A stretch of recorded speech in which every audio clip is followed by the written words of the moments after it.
وَمَا لَنَا أَلَّا نَتَوَكَّلَ عَلَى اللَّهِ وَقَدْ هَدَانَا سُبُلَنَا وَلَنَصْبِرَنَّ عَلَى مَا آذَيْتُمُونَا وَعَلَى اللَّهِ فَلْيَتَوَكَّلِ الْمُتَوَكِّلُونَ. Nah, sekarang cerita tentang istrinya Abu Lahab. Wa kanat imra'atu Abi Lahab. Adapun istrinya Abu Lahab namanya adalah Ummu Jamil bintu Harb ibn Umayyah. Namanya adalah Ummu Jamil bintu Harb. Ini saudarinya dari Abu Sufyan.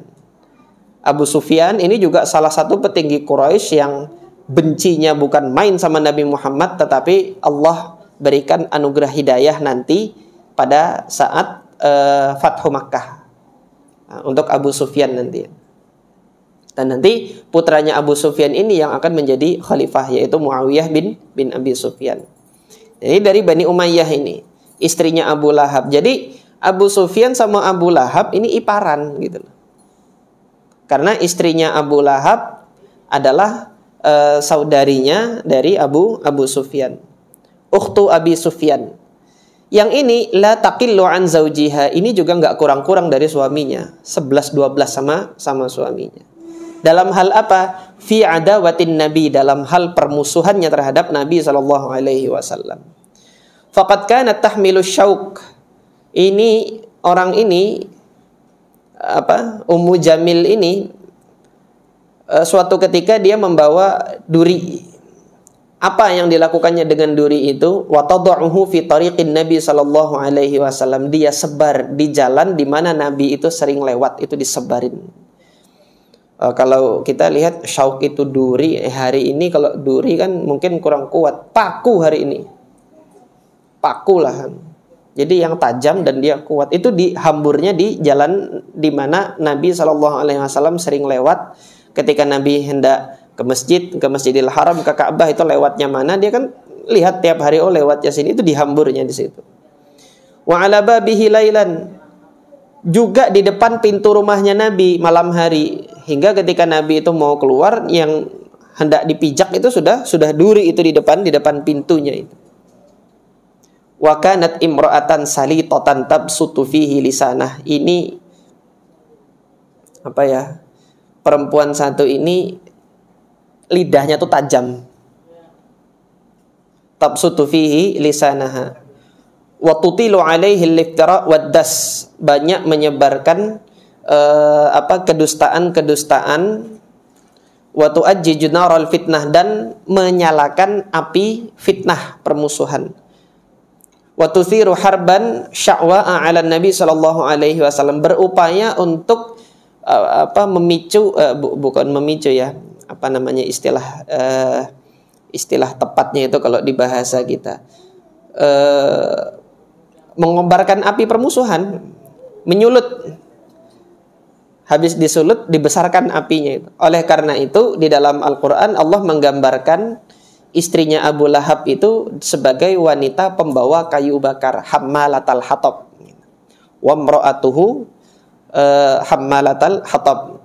Istrinya siapa? Abu Lahab itu tukang bawa kayu bakar. Kenapa? Dia bakar sana, bakar sini, itu bukan bakar rumah, tetapi membakar kebencian orang terhadap Nabi Muhammad. Fitnah, namam, tukang adu domba. Jadi ada pada diri wanita yang satu ini. Walamma sami'at ma nazala fiha wa fi zawjiha minal Qur'an. Ketika beliau mendengar Al-Quran itu turun mencela, melaknat keduanya, melaknat suaminya dan melaknat dirinya, yaitu surah Al-Lahab itu kan, tabat yada abi lahabi wa tab. Turun surah itu, langsung dia datang kepada Nabi sallallahu alaihi wasallam. Atat Rasulullah sallallahu alaihi wasallam. Dia langsung datang kepada Nabi sallallahu alaihi wasallam, mau bikin perhitungan. Nah, Rasulullah di sini ngapain? Wa huwa jalisun fil masjidi indal Ka'bah. Rasulullah duduk di samping Ka'bah. Wa ma'ahu Abu Bakr As-Siddiq, bersama dengan Abu Bakar As-Siddiq ada di sampingnya. Wa fi yadiha fihrun. Fihrun itu miqdaru mil'il kaf. sebesar genggaman tangan. Itu fihr minal hijarah, dia membawa batu sebesar genggaman tangan, dibawanya ketika itu sambil marah. Mana Muhammad ini? Ketika mendengar ada surah Al-Lahab itu turun. Ini loh, ada wahyu turun kepada Muhammad, bunyinya begini. Dengar si siapa, Ummu Jamil ini. Marah, dia cari batu yang gede mau ditanya. Mana Muhammad? Falamma waqafat alaihima, ketika berdiri di depan Ka'bah menemui keduanya, kan Rasulullah duduk berdua kan, Rasulullah sama Abu Bakar. Ketika duduk berdua, Allah Subhanahu wa taala hilangkan penglihatannya itu. Akhadallahu bi basariha an Rasulillah sallallahu alaihi wasallam. Penglihatan pandangannya Ummu Jamil itu dihilangkan oleh Allah dari melihat Rasulullah sallallahu alaihi wasallam. Fala tara illa Abu Bakrin. Tidak melihat Rasulullah, yang dia lihat hanya Abu Bakar di situ sendirian. Faqalat, maka dia ngomong sama Abu Bakar, ya Abu Bakar, Abu Bakar, aina sahibuk? Temen ente itu mana? Sambil marah-marah kayak gitu. Padahal di sampingnya, nggak lihat dia. Qad balagani annahu yahujuni. Sampai kepadaku dia itu bikin syair untuk menghinaku ini. Wallahi law wajadtuhu la darabtuhu bihadzal fihr fah. Demi Allah, kalau aku ketemu sama Muhammad, yang saya sumpeli dia pakai batu yang gede ini nih. Kamu lihat batu yang ini kan. Ya mungkin gedenya kayak ulekan gitu kan. Mungkin besarnya. Ama wallahi inni la syairah. Nih dengerin ya, aku juga bisa bikin syair untuk membalas dia gitu. Dibikinnya syair, mudhammiman asainah wa amrahu abina, mudhammiman asina wa amruhu abina wa dinuhu qalina. Itu sampaikan ini sama temanmu ini. Balasan syair bagi ayat yang telah Allah Subhanahu wa taala turunkan itu. Tsumman sarafat, habis itu pergi begitu aja. Faqala Abu Bakar, maka Abu Bakar bertanya kepada Rasulullah, ya Rasulullah, ama taraha ra'atka? Apakah engkau melihat beliau wanita tadi ini melihatmu atau tidak gitu kan? Faqala mara'atni, ini dia tadi enggak lihat aku, sama sekali enggak lihat aku. Laqad akhadallahu bi basariha anni. Allah telah menghilangkan penglihatannya untuk melihat diriku pada detik yang tadi itu. Nah, ini rawa Abu Bakar Al-Bazzar hadhil qissah. Kisah ini diriwayatkan oleh Al-Imam Abu Bakar Al-Bazzar itu di dalam musnadnya. Wa fiha annaha lamma waqafat ala Abi Bakrin. Nah, di sini ada tambahan informasi, tambahan redaksi di dalam riwayatnya Abu Bakar Al-Bazzar. Ummu Jamil tadi mengatakan ketika berdiri di depan Abu Bakar mengatakan, Abu Bakar, hajana sahibuk. Ini teman Anda, teman kamu ini, teman ente ini sudah bikin syair yang menghina kita. Faqala Abu Bakar, la wa rabbi hadhil binniyah. Demi Allah, tidak, itu bukan syair. Ma yantiqu bisyi'r. Muhammad itu tidak mengucapkan syair, wala yatafawwahu bihi, dan beliau itu tidak juga tafawwah, itu fah itu kan mulut. Jadi ya tidak mengoceh tentang syair gitu. Tapi ini apa? Tapi ini memang benar adalah wahyu dari Allah Subhanahu wa taala. Nah, ketika Abu Bakar radhiyallahu an mengatakan demikian, Ummu Jamil mengatakan innaka la musaddiq. Ente ini memang musaddiqnya dia. Musaddiq itu apa? Yang selalu membenarkan apa yang disampaikan dakwahnya itu oleh Nabi Muhammad sallallahu alaihi wasallam. Kana Abu Lahab yaf'alu kulla dzalika wa huwa ammu Rasulillah sallallahu alaihi wasallam wa jaruhu. Abu Lahab ini selalu melakukan yang demikian di saat yang bersamaan. Abu Lahab ini tidak lain adalah pamannya Rasulullah dan juga jaruhu, tetangga. Makanya tadi kan karena pamannya bertetangga, ya udah anaknya dinikahkan gitu loh. Anaknya dinikahkan. Kana baituhu mulsaqan bi baitihi. Rumahnya nempel. Antara rumahnya Abu Lahab dengan rumahnya Rasulullah nempel gitu. Kama kana ghairuhu min jirani Rasulillah sallallahu alaihi wasallam. Begitu juga tetangga-tetangga Nabi sallallahu alaihi wasallam yang lain. Yu'dzunahu wa huwa fi baitihi. Mereka juga sama-sama mengganggu Rasulullah pada saat Rasulullah itu berada di rumah. Antum bisa bayangin nggak tenangnya Rasulullah SAW saat itu. Tetapi bagaimana pribadi yang demikian ini bisa sabar 13 tahun digitukan gitu. Antum berisik sama bunyi konser tetangga di sebelah gitu kan, mau dangdutan gitu, keras-keras gitu, bisa tahan berapa tahun? Ini gangguannya bukan konser tetangga sebelah nyetel musik keras-keras, enggak gitu. Kita lihat ini bentuk gangguannya ini. Qala Ibnu Ishaq, ini yang dituturkan oleh Al-Imam Ibnu Ishaq dalam sirahnya. Kana an-nafar alladhi yu'dhuna Rasulullah sallallahu alaihi wasallam fi baitihi. Ini orang yang mengganggu Nabi ketika Nabi itu berada di rumahnya, disebutin. 1, Abu Lahab. Kemudian yang kedua Al-Hakam ibn Abil As ibn Umayyah.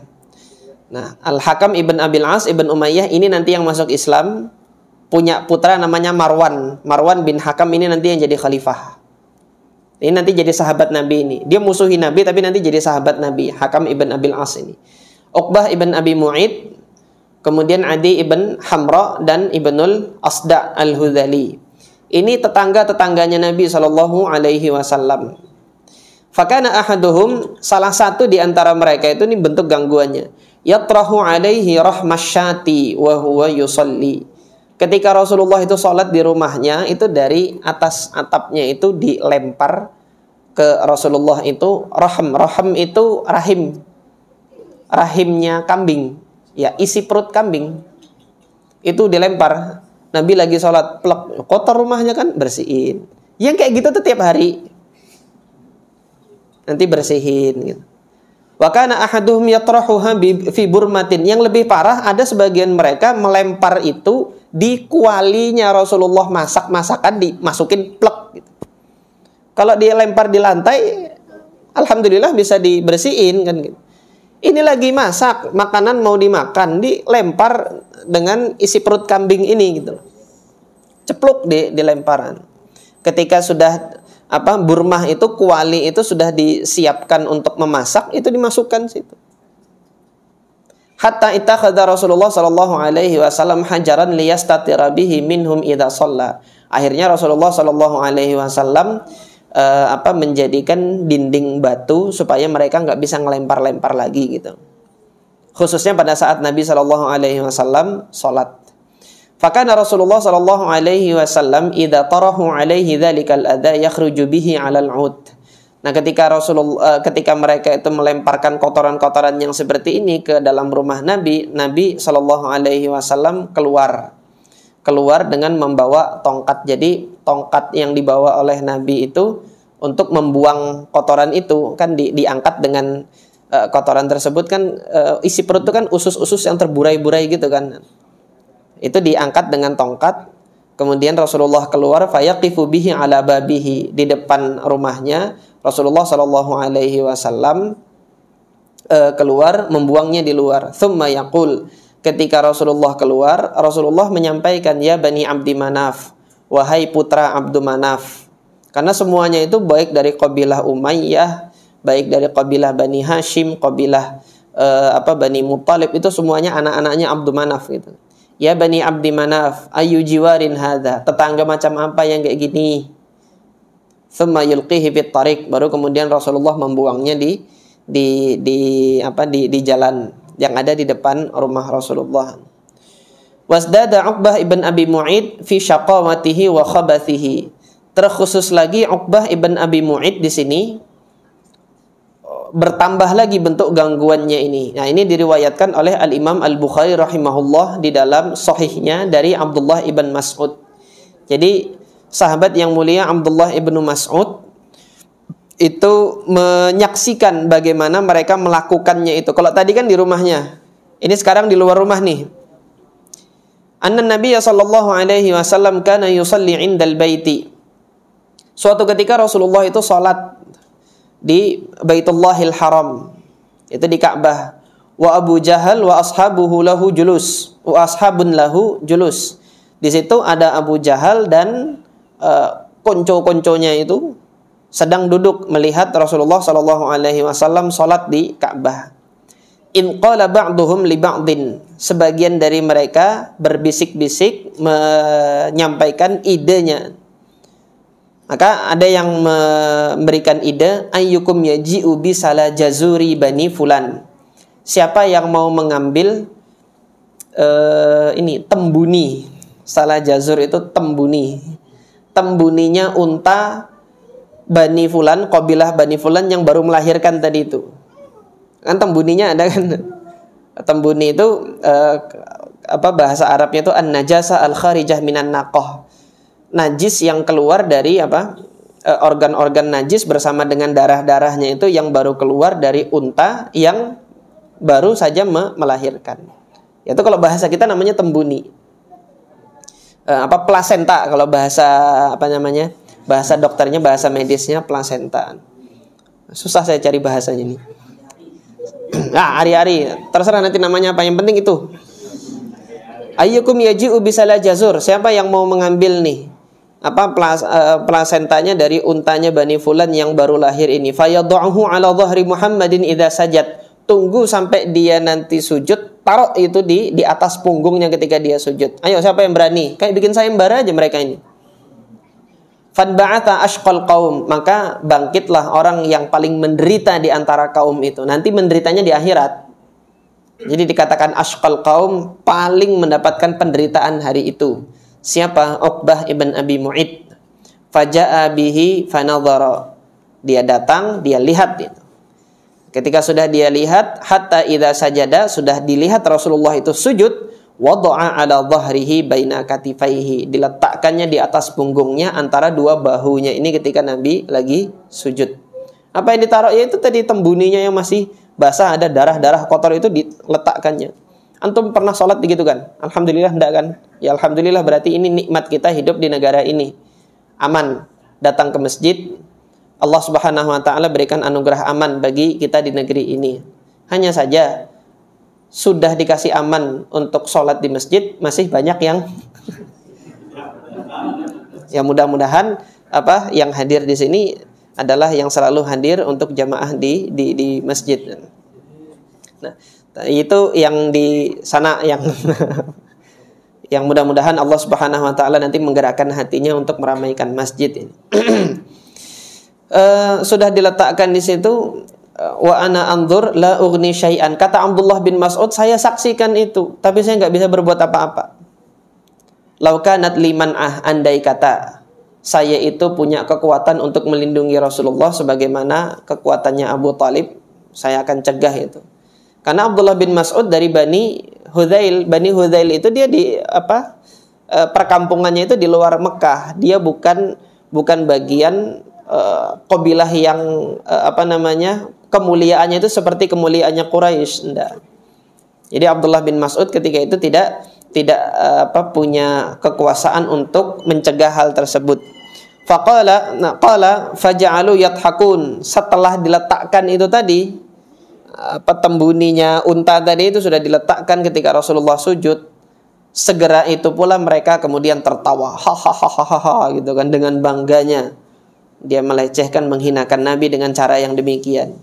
Wa yuhilu ba'duhum 'ala ba'd, ay yatamayalu ba'duhum 'ala ba'din marahan wa batara, dan kemudian dia saling menunjukkan satu dengan yang lainnya, itu menunjukkan kecongkakan yang ada pada diri mereka. Nah, di situ wa Rasulullah sallallahu alaihi wasallam sajid. Rasulullah dalam keadaan sujud, la yarfa'u ra'sahu, tidak mengangkat kepalanya, hatta ja'atuhu Fatimah, sampai putri beliau Fatimah itu datang, fatarahathu an dhahrihi, beliau yang membuang kotoran itu dari punggungnya Rasulullah sallallahu alaihi wasallam. Farafa'a ra'sahu, baru kemudian Rasulullah mengangkat kepalanya. Thumma qala Allahumma 'alaika bi Quraisyin 3 marrat. Jadi ini doa laknatnya Rasulullah untuk Quraisy. Allahumma 'alaika bi Quraisyin, ya Allah, 'alaika bi Quraisy ini ya artinya ya timpakanlah azab hukuman bagi mereka gitu loh. Fashaqqa dzalika 'alaihim idda'a 'alaihim. Ketika mendengar doa itu keluar dari lisannya Nabi Muhammad, gemetaran mereka. Kenapa bisa gemeteran? Satu, dia tahu Nabi Muhammad itu tidak pernah bohong. Apa yang diucapkannya jadi kenyataan. Kedua, diucapkan di mana? Di Baitullah, di Ka'bah. Kena nanti ini kan. Wa qala wa kanu yarawna anna ad-da'wata fi dzalikal balad mustajabah. Mereka itu meyakini bahwasanya doa di negeri tersebut mesti dikabulkan. Tsumma samma, setelah Rasulullah mengatakan ya Allah timpakanlah azab laknatmu kepada Quraisy, baru kemudian Rasulullah menyebutkan secara khusus nama-namanya. Allahumma 'alaika bi Abi Jahal. Ya Allah, timpakanlah laknat bagi Abu Jahal. Wa 'alaika bi Utbah ibn Rabi'ah, juga kepada Utbah bin Rabi'ah, Syaibah bin Rabi'ah, Walid ibn Utbah, Umayyah ibn Khalaf, wa Uqbah ibn Abi Mu'id. Wa adda sabi', disebutkan yang ketujuh, tetapi yang tujuh Abdullah bin Mas'ud lupa. Maka kata Abdullah bin Mas'ud apa? Fa walladzi nafsi biyadihi laqad ra'aitul ladzina adda Rasulullah sallallahu alaihi wasallam sur'a fil qalib. Aku lihat orang-orang yang disebutkan Rasulullah itu, ya Allah laknatlah ini dalam doanya tadi, semuanya ini mati ketika perang Badar. Itu dikatakan di qalib, karena di perang Badar itu nanti mayat-mayatnya petinggi-petinggi Quraisy yang mati dalam pertempuran Badar itu dibuang di dalam sumur Badar, qalib namanya. Dibuang di situ semua. Aku lihat ini jenazah-jenazahnya dilemparkan. Terkabul doanya Rasulullah ketika perang Badar itu, yaitu qalibu Badar. Wasabi' huwa Umarah ibnil Walid. Nah, kemudian ada tambahan lain dalam riwayat Imam Bukhari yang lain, yang ketujuh itu tadi yang disebutkan Abdullah bin Mas'ud, namanya Umarah ibnul Walid. 7 orang ini yang Allah Subhanahu wa taala hinakan nanti pada pertempuran Badar, insyaallah akan kita baca nanti pada pertemuan-pertemuan selanjutnya. Nah, di sini sampai di sini insyaallah untuk tahun ini pengajian kita liburkan selama Ramadan. Nanti insyaallah setelah Ramadan di bulan Syawal ya saya tanya DKM Musholla ini, Dewan Kemakmuran Musholla ini nanti kapan mau dimulai lagi. Nah, insyaallah nanti setelah Ramadan, tetapi selama Ramadan kita fokuskan diri untuk ibadah di malam hari bulan Ramadan, dan pengajian untuk sementara diliburkan. Jadi demikian jamaah sekalian, mudah-mudahan Allah Subhanahu wa taala jadikan manfaat apa yang kita pelajari hari ini, dan Allah anugerahkan amal soleh bagi kita semua, dan Allah terima amal soleh kita ini sebagai pemberat timbangan kebaikan kita nanti di akhirat. Subhanakallahumma rabbana wa bihamdika asyhadu an la ilaha illa anta astaghfiruka wa atubu ilaik. Assalamualaikum warahmatullahi wabarakatuh.